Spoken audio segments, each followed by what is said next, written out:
शिव महापुराण कथा अध्याय 2। श्री शिवाय नमस्तुभ्यम। हर हर महादेव। आप सभी पर भगवान भोलेनाथ की कृपा सदा सर्वदा बनी रहे, इसी मंगल कामना के साथ आज की वीडियो का शुभारंभ करती हूँ। आज सुनिए शिव महापुराण कथा में आगे का वृत्तांत।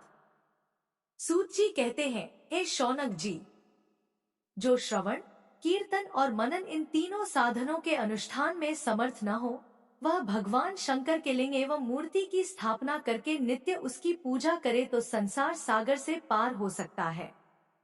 वंचना अथवा छल न करते हुए अपनी शक्ति के अनुसार धनराशि ले जाए और उसे शिवलिंग अथवा शिव मूर्ति की सेवा के लिए अर्पित कर दे।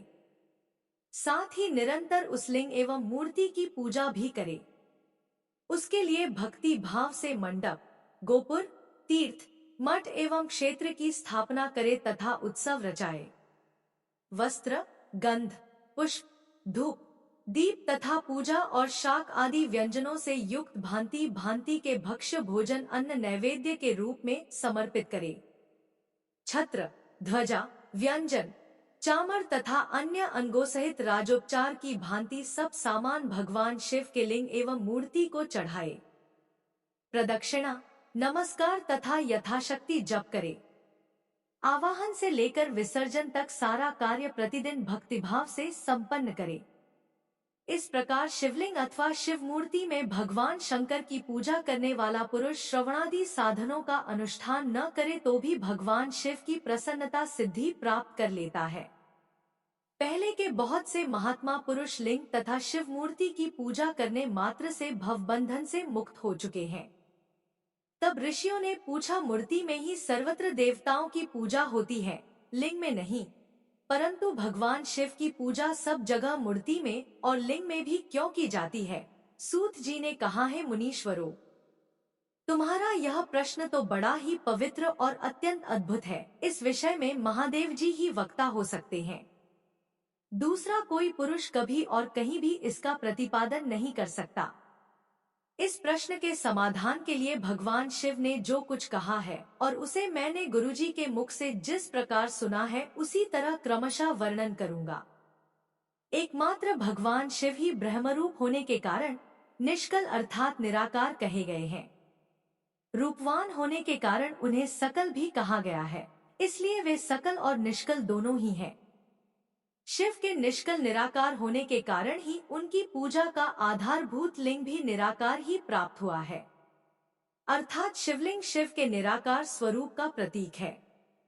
इसी तरह शिव के सकल या साकार होने के कारण उनकी पूजा का आधारभूत विग्रह साकार प्राप्त होता है, अर्थात शिव का साकार विग्रह उनके साकार स्वरूप का प्रतीक होता है। सकल और अकल अर्थात समस्त अंग आकार सहित निराकार रूप होने से ही वे ब्रह्मा शब्द से कहे जाने वाले परमात्मा है। वही कारण है कि सब लोग लिंग, निराकार और मूर्ति, साकार दोनों में ही सदा भगवान शिव की पूजा करते हैं। शिव से भिन्न जो दूसरे देवता है, वे साक्षात ब्रह्मा नहीं है, इसलिए कहीं भी उनके लिए निराकार लिंग नहीं उपलब्ध होता। पूर्वकाल में बुद्धिमान ब्रह्मपुत्र सनत कुमार मुनि ने मंदराचल पर नंदिकेश्वर से इसी प्रकार का प्रश्न किया था। सनत कुमार बोले, भगवान शिव से भिन्न जो देवता हैं, उन सब की पूजा के लिए सर्वत्र प्रायः वेर अर्थात मूर्ति मात्र ही अधिक संख्या में देखा और सुना जाता है। केवल भगवान शिव की ही पूजा में लिंग और वेर दोनों का उपयोग देखने में आता है। अतः कल्याण में नंदिकेश्वर। इस विषय में जो कुछ भी तत्व की बात हो उसे इस प्रकार बताइए जिससे अच्छी तरह समझ में आ जाए। नंदिकेश्वर ने कहा, निष्पाप ब्रह्म कुमार, आपके इस प्रश्न का हम जैसे लोगों के द्वारा कोई उत्तर नहीं दिया जा सकता, क्योंकि यह गोपनीय विषय है और लिंग साक्षात ब्रह्मा का प्रतीक है। तथापि आप शिव भक्त हैं, इसलिए इस विषय में भगवान शिव ने जो कुछ भी बताया है उसे ही आपके समक्ष कहता हूँ। भगवान शिव ब्रह्मस्वरूप और निष्कल अर्थात निराकार हैं, इसलिए उन्हीं की पूजा में निष्कल लिंग का उपयोग होता है। संपूर्ण वेदों का भी यही मत है। सनत कुमार बोले, महाभाग योगींद्र, आपने भगवान शिव तथा दूसरे देवताओं के पूजन में लिंग और वेर के प्रचार का जो रहस्य विभाग पूर्वक बताया है वह यथार्थ है। इसलिए लिंग और वेर की आदि उत्पत्ति का जो उत्तम वृत्तांत है उसी को मैं इस समय सुनना चाहता हूँ। लिंग के प्राकट्य का रहस्य सूचित करने वाला प्रसंग मुझे सुनाइए। इसके उत्तर में नंदिकेश्वर ने भगवान महादेव के निष्कल स्वरूप लिंग के आविर्भाव का प्रसंग सुनाना आरंभ किया। उन्होंने ब्रह्मा तथा विष्णु के विवाद, देवताओं की व्याकुलता एवं चिंता, देवताओं का दिव्य कैलाश शिखर पर गमन, उनके द्वारा चंद्रशेखर महादेव का स्तवन, देवताओं से प्रेरित हुए महादेव जी का ब्रह्मा और विष्णु के विवाद स्थल में आगमन तथा दोनों के बीच में निष्कल आदि अंतर्हित भीषण अग्निस्तंभ के रूप में उनका आविर्भाव आदि प्रसंगों की कथा कही। तदंतर श्री ब्रह्मा और विष्णु दोनों के द्वारा उस ज्योतिर्मय स्तंभ की ऊंचाई और गहराई का था लेने की चेष्टा एवं केतकी पुष्प के शाप वरदान आदि के प्रसंग भी सुनाए। नंदिकेश्वर कहते हैं, तदंतर वे दोनों ब्रह्मा और विष्णु भगवान शंकर को प्रणाम करके दोनों हाथ जोड़ उनके दाएं बाएं भाग में चुपचाप खड़े हो गए। फिर उन्होंने वहां साक्षात प्रकट पूजनीय महादेव जी को श्रेष्ठ आसन पर स्थापित करके पवित्र पुरुष वस्तुओं द्वारा उनका पूजन किया। दीर्घकाल तक अविकृत भाव से सुस्थिर रहने वाली वस्तुओं को पुरुष वस्तु कहते हैं और अल्पकाल तक ही टिकने वाली क्षणभंगुर वस्तुएं प्राकृत वस्तु कहलाती हैं। इस तरह वस्तु के ये दो भेद जानने चाहिए। हार, नुपुर, केयूर, किरीट, मणिमय कुंडल, यज्ञोपवीत, उत्तरीय वस्त्र, पुष्पमाला, रेशमी वस्त्र, हार, मुद्रिका, पुष्प, तांबुल, कपूर, चंदन एवं अगुरु का अनुलेप, धूप, दीप, श्वेतछत्र, व्यजन, ध्वजा, चवर तथा अन्यान्य दिव्य उपहारों द्वारा जिनका वैभव वाणी और मन की पहुंच से परे था, जो केवल पशुक्ति अर्थात परमात्मा के ही योग्य थे और जिन्हें पशु बद्ध जीव कदापि नहीं पा सकते थे, उन दोनों ने अपने स्वामी महेश्वर का पूजन किया। सबसे पहले वहां ब्रह्मा जी और विष्णु जी ने भगवान शंकर की पूजा की। इससे प्रसन्न हो भक्ति पूर्वक भगवान शिव ने वहां नम्र भाव से खड़े हुए उन दोनों देवताओं से मुस्कुराकर कहा, महेश्वर बोले, हे पुत्रों, आज का दिन एक महान दिन है। इसमें तुम्हारे द्वारा जो आज मेरी पूजा हुई है, इससे मैं तुम लोगों पर बहुत प्रसन्न हूँ। इसी कारण यह दिन परम पवित्र और महान से महान होगा। आज की यह तिथि महाशिवरात्रि के नाम से विख्यात होकर मेरे लिए परम प्रिय होगी। इसके समय में जो मेरे लिंग अर्थात निष्कल अंग आकृति से रहित निराकार स्वरूप के प्रतीक, वेर अर्थात सकल साकार रूप के प्रतीक विग्रह की पूजा करेगा, वह पुरुष जगत की सृष्टि और पालन आदि कार्य भी कर सकता है। जो महाशिवरात्रि को दिन रात निराहार एवं जितेंद्रिय रहकर अपनी शक्ति के अनुसार निश्चल भाव से मेरी यथोचित पूजा करेगा, उसको मिलने वाले फल का वर्णन भी सुनो। एक वर्ष तक निरंतर मेरी पूजा करने पर जो फल मिलता है, वह सारा केवल महाशिवरात्रि को मेरा पूजन करने से मनुष्य तत्काल प्राप्त कर लेता है। जैसे पूर्ण चंद्रमा का उदय समुद्र की वृद्धि का अवसर है, ठीक उसी प्रकार यह महाशिवरात्रि तिथि मेरे धर्म की वृद्धि का समय है। इस तिथि में मेरी स्थापना आदि का मंगलमय उत्सव होना चाहिए। पहले मैं जब ज्योतिर्मय स्तंभरूप से प्रकट हुआ था, वह समय मार्गशीर्ष मास में आर्द्रा नक्षत्र से युक्त पूर्णमासी या प्रतिपदा है। जो पुरुष मार्गशीर्ष मास में आर्द्रा नक्षत्र होने पर पार्वती सहित मेरा दर्शन करता है अथवा मेरी मूर्ति या लिंग की ही झांकी करता है, वह मेरे लिए कार्तिकेय से भी अधिक प्रिय है। उस शुभ दिन को मेरे दर्शन मात्र से पूरा फल प्राप्त होता है। यदि दर्शन के साथ साथ मेरा पूजन भी किया जाए तो इतना अधिक फल प्राप्त होता है कि उसका वाणी द्वारा वर्णन नहीं हो सकता।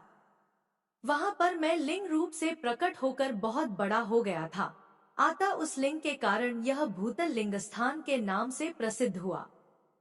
जगत के लोग इसका दर्शन और पूजन कर सकें, इसके लिए यह अनादि और अनंत ज्योति स्तंभ अथवा ज्योतिर्मय लिंग अत्यंत छोटा हो जाएगा। यह लिंग सब प्रकार के भोग सुलभ कराने वाला तथा भोग और मोक्ष का एकमात्र साधन है। इसका दर्शन, स्पर्श और ध्यान किया जाए तो यह प्राणियों को जन्म और मृत्यु के कष्ट से छुड़ाने वाला है।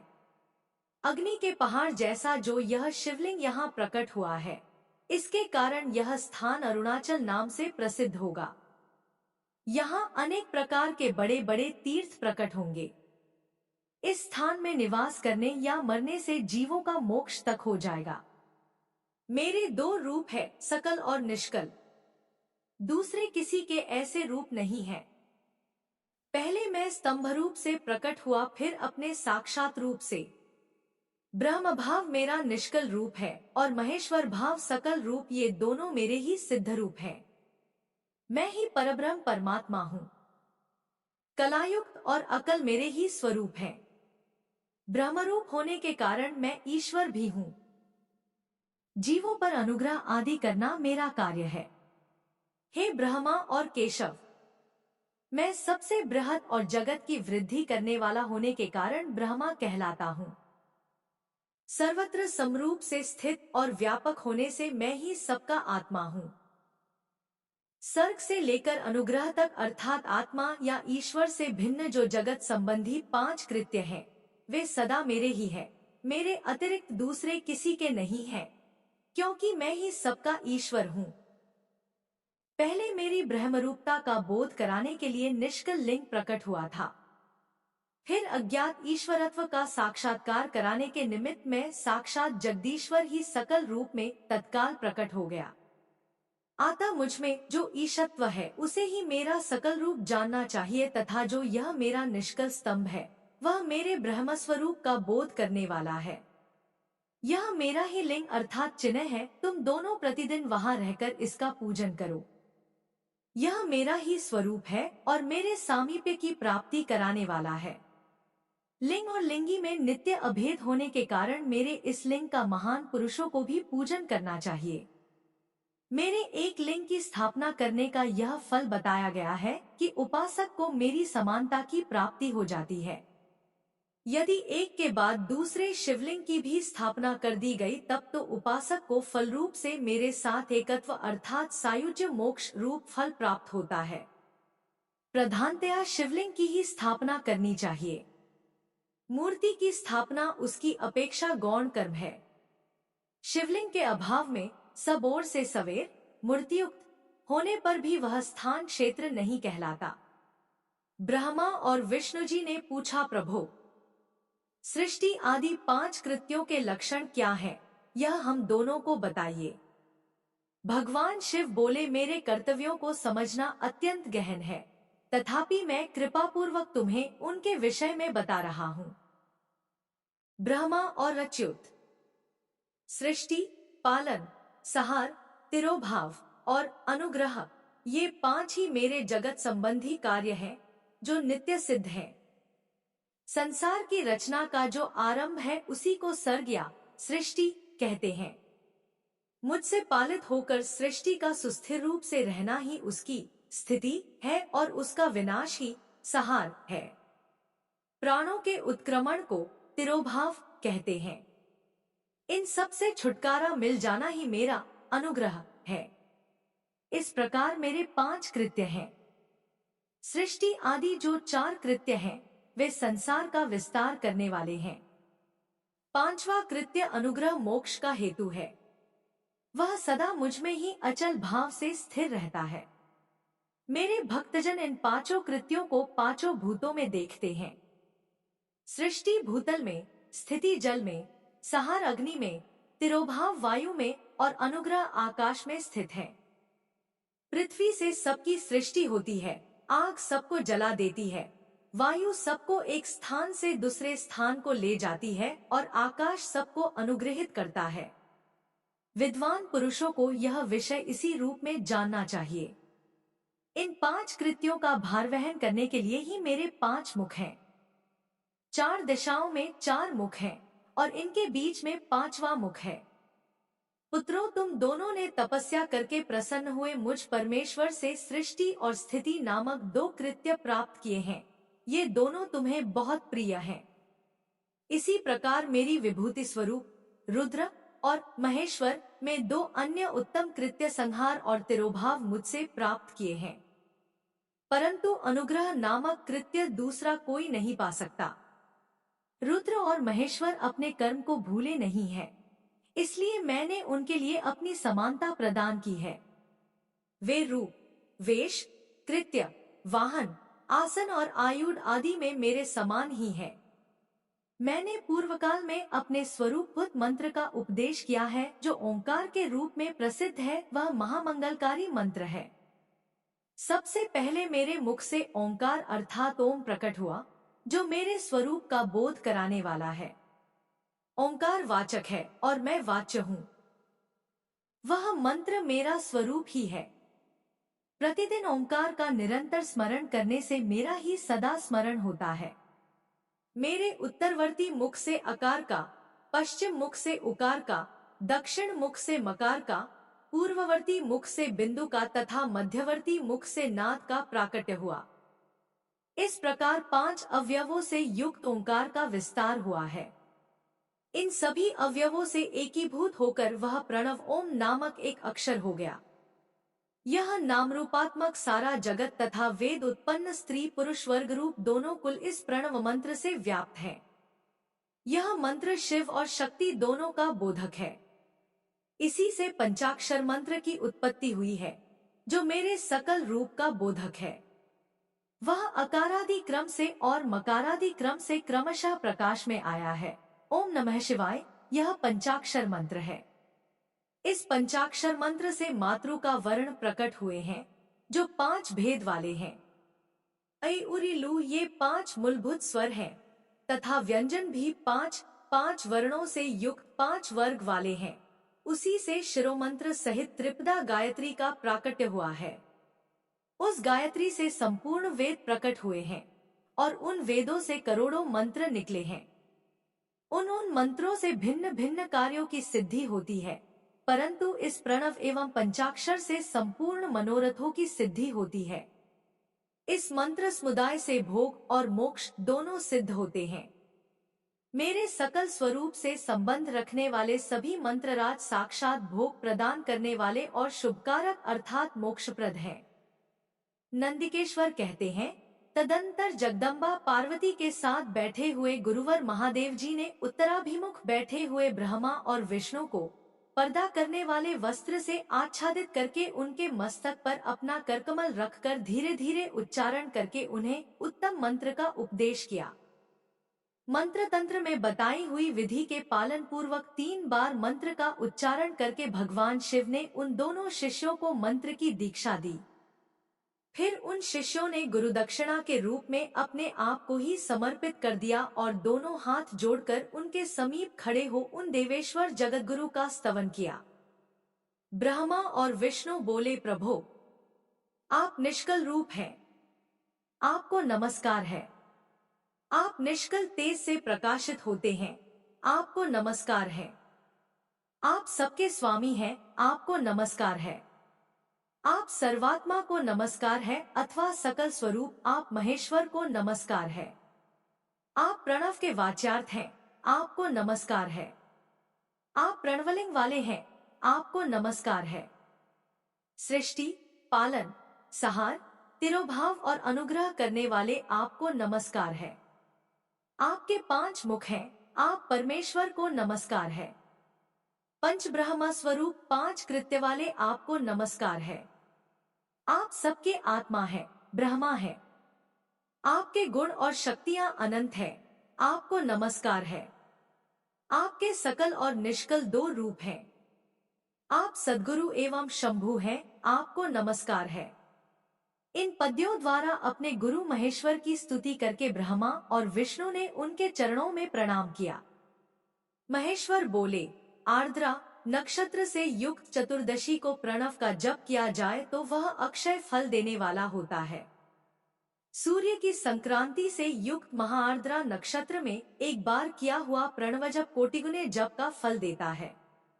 मृगशिरा नक्षत्र का अंतिम भाग तथा पुर्नवसु का आदिम भाग पूजा, होम और तर्पण आदि के लिए सदा आर्द्रा के समान ही होता है, यह जानना चाहिए।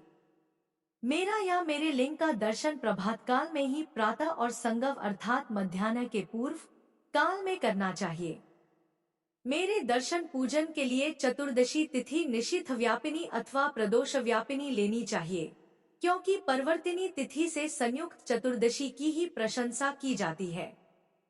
पूजा करने वालों के लिए मेरी मूर्ति तथा लिंग दोनों समान है।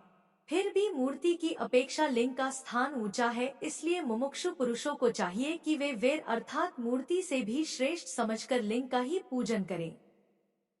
लिंग का ओमकार मंत्र से और वेर का पंचाक्षर मंत्र से पूजन करना चाहिए। शिवलिंग की स्वयं ही स्थापना करके अथवा दूसरों से भी स्थापना करवाकर उत्तम द्रव्यमय उपचारों में पूजा करनी चाहिए, इससे मेरा पद सुलभ हो जाता है। इस प्रकार उन दोनों शिष्यों को उपदेश देकर भगवान शिष्य वहीं अंतर्धान हो गए। ऋषियों ने पूछा, सूत जी, शिवलिंग की स्थापना कैसे करनी चाहिए? उसका लक्षण क्या है तथा उसकी पूजा कैसे करनी चाहिए? किस देश काल में करनी चाहिए और किस द्रव्य के द्वारा उसका निर्माण होना चाहिए? सूत जी ने कहा, महर्षियों, मैं तुम लोगों के लिए इस विषय का वर्णन करता हूँ, ध्यान देकर सुनो और समझो। अनुकूल एवं शुभ समय में किसी पवित्र तीर्थ में, नदी आदि के तट पर अपनी रुचि के अनुसार ऐसी जगह शिवलिंग की स्थापना करनी चाहिए जहाँ नित्य पूजन हो सके। पार्थिव द्रव्य से, जलमय द्रव्य से अथवा तेजस पदार्थ से अपनी रुचि के अनुसार कल्पोक्त लक्षणों से युक्त शिवलिंग का निर्माण करके उसकी पूजा करने से उपासक को उस पूजन का पूरा पूरा फल प्राप्त होता है। संपूर्ण शुभ लक्षणों से युक्त शिवलिंग की यदि पूजा की जाए तो वह तत्काल पूजा का फल देने वाला होता है। यदि चल प्रतिष्ठा करनी हो तो इसके लिए छोटा सा शिवलिंग अथवा विग्रह श्रेष्ठ माना जाता है, और यदि अचल प्रतिष्ठा करनी हो तो स्थूल शिवलिंग अथवा विग्रह अच्छा माना गया है। उत्तम लक्षणों से युक्त शिवलिंग की पीठ सहित स्थापना करनी चाहिए। शिवलिंग का पीठ मंडलाकार, गोल, चौकोर, त्रिकोण अथवा खाट के पाए की भांति ऊपर नीचे मोटा और बीच में पतला होना चाहिए। ऐसा लिंग पीठ महान फल देने वाला होता है। पहले मिट्टी से, प्रस्तर आदि से अथवा लोहे आदि से शिवलिंग का करना चाहिए। जिस द्रव्य से शिवलिंग का निर्माण हो उसी से उसका पीठ भी बनाना चाहिए। यही स्थावर, अचल प्रतिष्ठा वाले शिवलिंग की विशेष बात है। चल प्रतिष्ठा वाले शिवलिंग में भी लिंग और पीठ का एक ही उपादान होना चाहिए, किंतु बाणलिंग के लिए यह नियम नहीं है।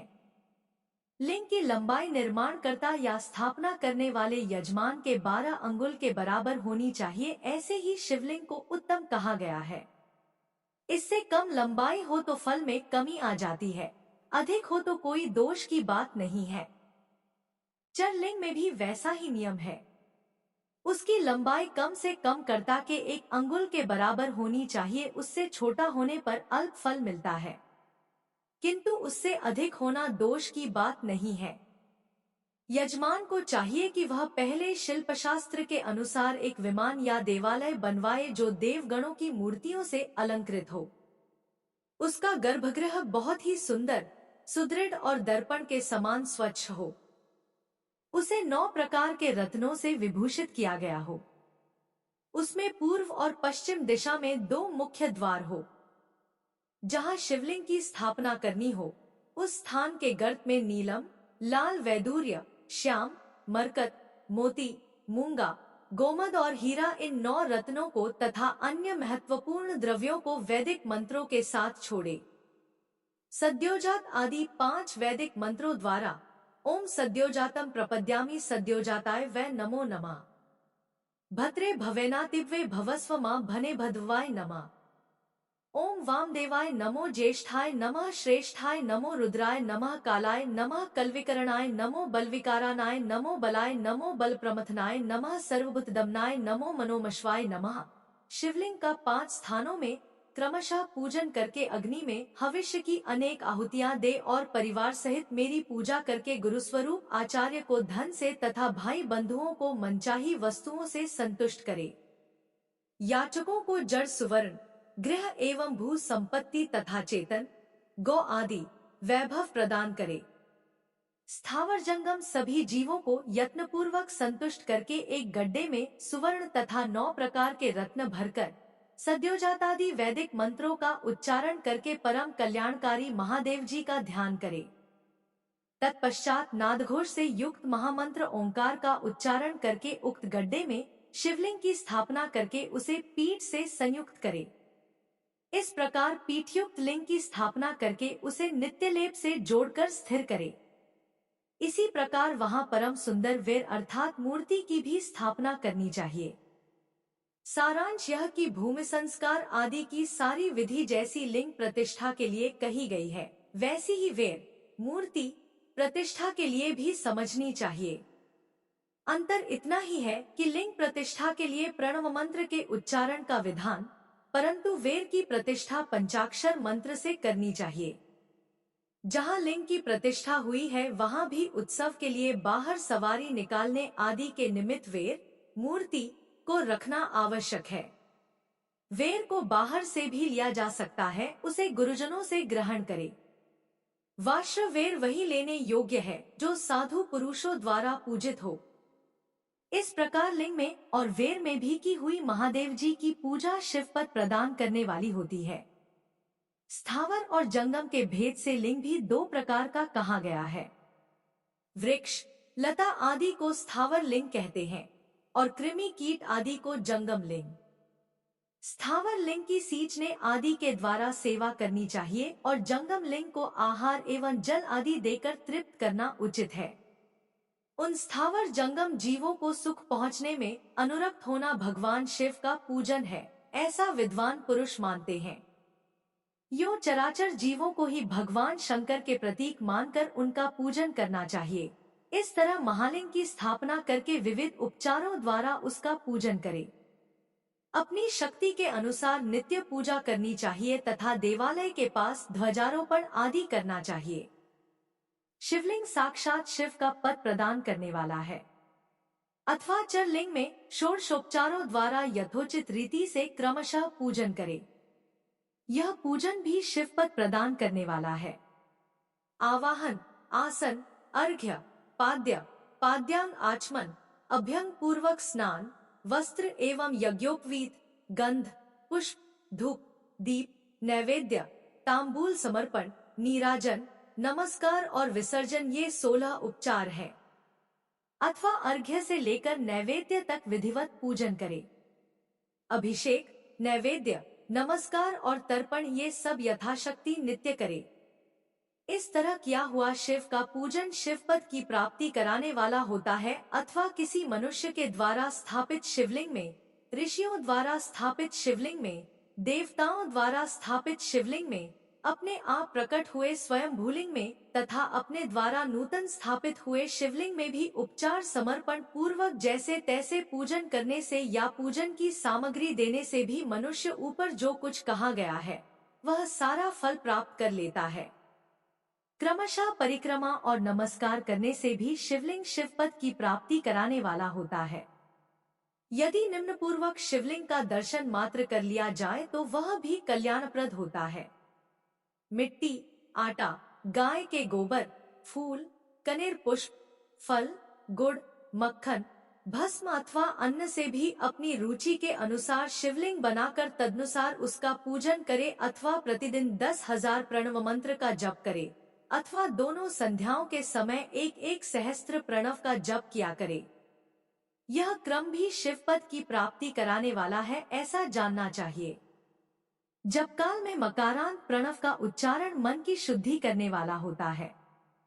समाधि में मानसिक जप का विधान है तथा अन्य सब समय भी उपांशु जप अर्थात धीमे स्वर में उच्चारण करना जिसे दूसरा कोई सुन न सके ऐसे जप को उपांशु कहते हैं ही करना चाहिए। नाद और बिंदु से युक्त ओंकार के उच्चारण को विद्वान पुरुष समान प्रणव कहते हैं।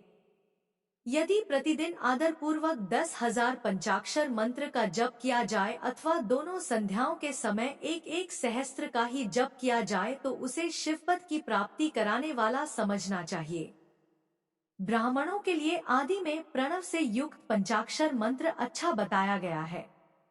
कलश से किया हुआ स्नान, मंत्र की दीक्षा, मातृकाओं का न्यास, सत्य से पवित्र अंतःकरण वाला ब्राह्मण तथा ज्ञानी गुरु, इन सबको उत्तम माना गया है।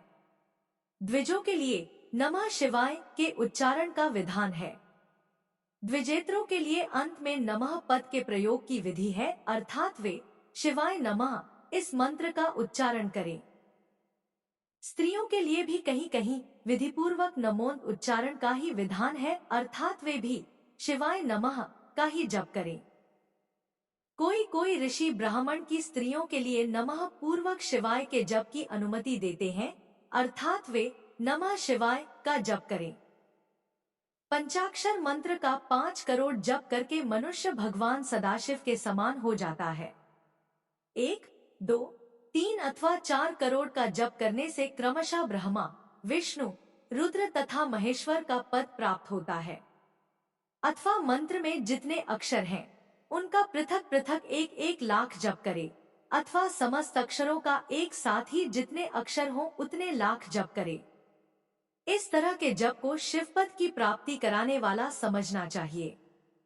यदि 1000 दिनों में प्रतिदिन 1 सहस्त्र जप के क्रम से पंचाक्षर मंत्र का 10 लाख जप पूरा कर लिया जाए और प्रतिदिन ब्राह्मण भोजन कराया जाए तो उस मंत्र से अभीष्ट कार्य की सिद्धि होने लगती है।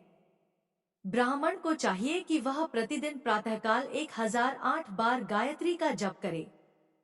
ऐसा होने पर गायत्री क्रमशः शिव का पद प्रदान करने वाली होती है। वेद मंत्रों और वैदिक सूक्तों का भी नियम पूर्वक जप करना चाहिए। वेदों का पारायण भी शिव पद की प्राप्ति कराने वाला है, ऐसा जानना चाहिए। अन्यान्य जो बहुत से मंत्र हैं, उनका भी जितने अक्षर हों उतने लाख जप करें। इस प्रकार जो यथाशक्ति जप करता है, वह क्रमशः शिव पद अर्थात मोक्ष प्राप्त कर लेता है। अपनी रुचि के अनुसार किसी एक मंत्र को अपनाकर मृत्यु पर्यंत प्रतिदिन उसका जप करना चाहिए, अथवा ओम इस मंत्र का प्रतिदिन 1 सहस्त्र जप करना चाहिए। ऐसा करने पर भगवान शिव की आज्ञा से संपूर्ण मनोरथों की सिद्धि होती है। जो मनुष्य भगवान शिव के लिए फुलवाड़ी या बगीचे आदि लगता है तथा शिव के सेवा कार्य के लिए मंदिर में झाड़ने बुहारने आदि की व्यवस्था करता है, वह इस पुण्य कर्म को करके शिव पद प्राप्त कर लेता है। भगवान शिव के जो काशी आदि क्षेत्र हैं, उनमें भक्ति पूर्वक नित्य निवास करें, वह जड़ चेतन सभी को भोग और मोक्ष देने वाला होता है। अतः विद्वान पुरुष को भगवान शिव के क्षेत्र में आमरण निवास करना चाहिए। पुण्य क्षेत्र में स्थित बावड़ी, कुआं और पोखरे आदि को शिवगंगा समझना चाहिए। भगवान शिव का ऐसा ही वचन है। वहां स्नान, दान और जप करके मनुष्य भगवान शिव को प्राप्त कर लेता है। अतः मृत्यु पर्यंत शिव के क्षेत्र का आश्रय लेकर रहना चाहिए। जो शिव के क्षेत्र में अपने किसी मृत संबंधी का दाह, दशा, मासिक श्राद्ध, सपिंडीकरण अथवा वार्षिक श्राद्ध करता है अथवा कभी भी शिव के क्षेत्र में अपने पितरों को पिंड देता है, वह तत्काल सब पापों से मुक्त हो जाता है और अंत में शिव पद पाता है। अथवा शिव के क्षेत्र में 7, 5, 3 या 1 ही रात निवास कर ले, ऐसा करने से भी क्रमशः शिव पद की प्राप्ति होती है। लोक में अपने अपने वर्ण के अनुरूप सदाचार का पालन करने से भी मनुष्य शिव पद को प्राप्त कर लेता है। वर्णानुकूल आचरण से तथा भक्तिभाव से वह अपने सत्कर्म का अतिशय फल पाता है। कामना पूर्वक किए हुए अपने कर्म के अभीष्ट फल को शीघ्र ही पा लेता है। निष्काम भाव से किया हुआ सारा कर्म साक्षात शिव पद की प्राप्ति करने वाला होता है। दिन के 3 विभाग होते हैं, प्रातः, मध्याह्न और सायाह्न। इन तीनों में क्रमशः एक एक प्रकार के कर्म का संपादन किया जाता है। प्रातःकाल को शास्त्र विहित नित्य कर्म के अनुष्ठान का समय जानना चाहिए। मध्याह्न काल सकाम कर्म के लिए उपयोगी है तथा सायंकाल शांति कर्म के उपयुक्त है, ऐसा जानना चाहिए। इसी प्रकार रात्रि में भी समय का विभाजन किया गया है। रात के 4 प्रहरों में से जो बीच के 2 प्रहर हैं, उन्हें निशीथ काल कहा गया है। विशेषता उसी काल में की हुई भगवान शिव की पूजा अभीष्ट फल को देने वाली होती है। ऐसा जानकर कर्म करने वाला मनुष्य यथोक्त फल का भागी होता है। विशेषतः कलयुग में कर्म से ही फल की सिद्धि होती है। अपने अपने अधिकार के अनुसार ऊपर कहे गए किसी भी कर्म के द्वारा शिवाराधन करने वाला पुरुष यदि सदाचारी है और पाप से डरता है तो वह उन कर्मों का पूरा पूरा फल अवश्य प्राप्त कर लेता है। ऋषियों ने कहा, सूत जी, पुण्य क्षेत्र कौन कौन से हैं जिनका आश्रय लेकर सभी स्त्री पुरुष शिव पद प्राप्त कर लें, यह हमें संक्षेप से बताइए। सूत जी बोले, विद्वान एवं बुद्धिमान महर्षियों, मोक्षदायक शिव क्षेत्रों का वर्णन सुनो। तत्पश्चात मैं लोकरक्षा के लिए शिव संबंधी आगमों का वर्णन करूंगा। पर्वत, वन और काननों सहित इस पृथ्वी का विस्तार 50 करोड़ योजन है। भगवान शिव की आज्ञा से पृथ्वी संपूर्ण जगत को धारण करके स्थित है। भगवान शिव ने भूतल पर विभिन्न स्थानों में वहां के निवासियों को कृपापूर्वक मोक्ष देने के लिए शिव क्षेत्र का निर्माण किया है। कुछ क्षेत्र ऐसे हैं जिन्हें देवताओं तथा ऋषियों ने अपना वास स्थान बनाकर अनुग्रहित किया है, इसीलिए उनमें तीर्थत्व प्रकट हो गया है, तथा अन्य बहुत से तीर्थ क्षेत्र ऐसे हैं जो लोगों की रक्षा के लिए स्वयं प्रादुर्भूत हुए हैं। तीर्थ और क्षेत्र में जाने पर मनुष्य को सदा स्नान, दान और जप आदि करना चाहिए, अन्यथा वह रोग, दरिद्रता तथा मुक्ता आदि दोषों का भागी होता है। जो मनुष्य इस भारतवर्ष के भीतर मृत्यु को प्राप्त होता है वह अपने पुण्य के फल से ब्रह्मलोक में वास करके पुण्यक्षय के पश्चात पुनः मनुष्य योनि में ही जन्म लेता है, अर्थात पापी मनुष्य पाप करके दुर्गति में ही पड़ता है। ब्राह्मणों, पुण्य क्षेत्र में पाप कर्म किया जाए तो वह और भी दृढ़ हो जाता है, अतः पुण्य क्षेत्र में निवास करते समय सूक्ष्म से सूक्ष्म अथवा थोड़ा सा भी पाप न करे। सिंधु और शतद्रु अर्थात सतलज नदी के तट पर बहुत से पुण्य क्षेत्र हैं। सरस्वती नदी परम पवित्र और 60 मुख वाली कही गई है, अर्थात उसकी 60 धाराएं हैं। विद्वान पुरुष सरस्वती के उन धाराओं के तट पर निवास करे तो वह क्रमशः ब्रह्मपद को पा लेता है। हिमालय पर्वत से निकली हुई पुण्यसलिला गंगा 100 मुख वाली नदी है, उसके तट पर काशी, प्रयाग आदि अनेक पुण्य क्षेत्र हैं। वहां मकर राशि के सूर्य होने पर गंगा की तटभूमि पहले से भी अधिक प्रशस्त एवं पुण्यदायक हो जाती है। सोनभद्र नदी की 10 धाराएं हैं, वह बृहस्पति के मकर राशि में आने पर अत्यंत पवित्र तथा अभीष्ट फल देने वाला हो जाता है। उस समय वहां स्नान और उपवास करने से विनायक पद की प्राप्ति होती है। पुण्यसलिला महानदी नर्मदा के 24 मुख स्रोत हैं, उसमें स्नान तथा उसके तट पर निवास करने से मनुष्य को वैष्णव पद की प्राप्ति होती है। तमसा के 12 तथा रेवा के 10 मुख हैं। परम पुण्य में गोदावरी के 21 मुख बताए गए हैं। वह ब्रह्महत्या तथा गोवध के पाप का भी नाश करने वाली एवं रुद्रलोक देने वाली है। कृष्णावेणी नदी का जल बड़ा पवित्र है, वह नदी समस्त पापों का नाश करने वाली है। उसके 18 मुख बताए गए हैं तथा वह विष्णुलोक प्रदान करने वाली है। तुंगभद्रा के 10 मुख हैं, वह ब्रह्मलोक देने वाली है। पुण्यसलिला सुवर्ण मुखरी के 9 मुख कहे गए हैं। ब्रह्मलोक से लौटे हुए जीव उसी के तट पर जन्म लेते हैं। सरस्वती नदी, पंपा सरोवर, कन्याकुमारी अंतरीम तथा शुभकारक श्वेत नदी ये सभी पुण्य क्षेत्र हैं। इनके तट पर निवास करने से इंद्रलोक की प्राप्ति होती है। सह्य पर्वत से निकली हुई महानदी कावेरी परम पुण्यमयी है, उसके 27 मुख बताए गए हैं। वह संपूर्ण अभीष्ट वस्तुओं को देने वाली है। उसके तट स्वर्गलोक की प्राप्ति कराने वाले तथा ब्रह्मा और विष्णु का पद देने वाले हैं। कावेरी के जो तट शैव क्षेत्र के अंतर्गत हैं, वे अभीष्ट फल देने के साथ ही शिवलोक प्रदान करने वाले भी हैं। नैमिषारण्य तथा बद्रिकाश्रम में सूर्य और बृहस्पति के मेष राशि में आने पर यदि स्नान करे तो उस समय वहां किए हुए स्नान पूजन आदि को ब्रह्मलोक की प्राप्ति कराने वाला जानना चाहिए। सिंह और कर्क राशि में सूर्य की संक्रांति होने पर सिंधु नदी में किया हुआ स्नान तथा केदार तीर्थ के जल का पान एवं स्नान ज्ञानदायक माना गया है। जब बृहस्पति सिंह राशि में स्थित हों, उस समय सिंह की संक्रांति से युक्त भाद्रपद मास में यदि गोदावरी के जल में स्नान किया जाए तो वह शिवलोक की प्राप्ति कराने वाला होता है। ऐसा पूर्व काल में स्वयं भगवान शिव ने कहा था। जब सूर्य और बृहस्पति कन्या राशि में स्थित हों, तब यमुना और सोनभद्र में स्नान करे। वह स्नान धर्मराज तथा गणेश जी के लोक में महान भोग प्रदान कराने वाला होता है। यह महर्षियों की मान्यता है।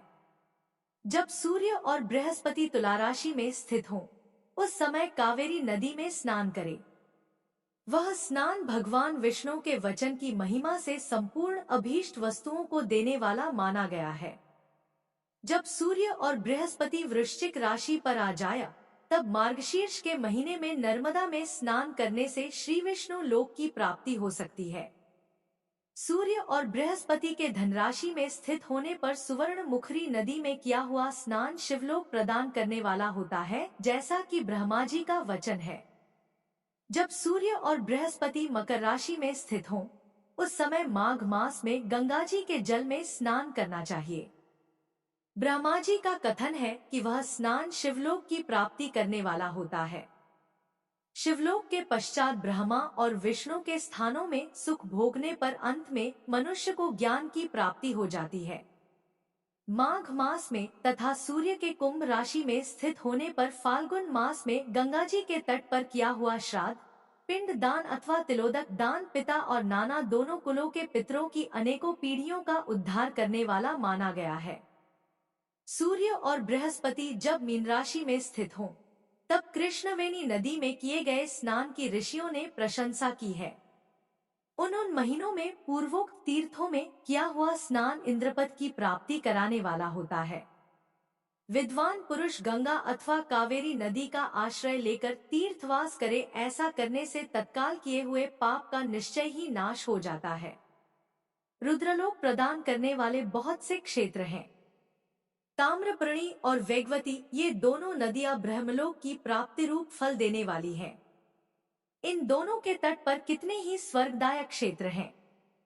इन दोनों के मध्य में बहुत से पुण्यप्रद क्षेत्र हैं। वहां निवास करने वाला विद्वान पुरुष वैसे फल का भागी होता है। सदाचार, उत्तम वृत्ति तथा सद्भावना के साथ मन में दया भाव रखते हुए विद्वान पुरुष को तीर्थ में निवास करना चाहिए, अन्यथा उसका फल नहीं मिलता। पुण्य क्षेत्र में किया हुआ थोड़ा सा पुण्य भी अनेक प्रकार से वृद्धि को प्राप्त होता है तथा वहां किया हुआ छोटा सा पाप भी महान हो जाता है। यदि पुण्य क्षेत्र में रहकर ही जीवन बिताने का निश्चय हो तो उस पुण्य संकल्प से उसका पहले का सारा पाप तत्काल नष्ट हो जाएगा, क्योंकि पुण्य को ऐश्वर्यदायक कहा गया है। ब्राह्मणों, तीर्थवास जनित पुण्य कायिक, वाचिक और मानसिक सारे पापों का नाश कर देता है। तीर्थ में किया हुआ मानसिक पाप वज्रलेप हो जाता है। वह कई कल्पों तक पीछा नहीं छोड़ता है। वैसा पाप केवल ध्यान से ही नष्ट होता है, अन्यथा नहीं। वाचिक पाप जप से तथा कायिक पाप शरीर को सुखाने जैसे कठोर तप से नष्ट होता है। आता सुख चाहने वाले पुरुष को देवताओं की पूजा करते और ब्राह्मणों को दान देते हुए पाप से बचकर ही तीर्थ में निवास करना चाहिए। आज का अध्याय यहीं पर समाप्त हुआ। फिर कल मिलते हैं अगली अध्याय के साथ। जय श्री कृष्णा। राधे राधे।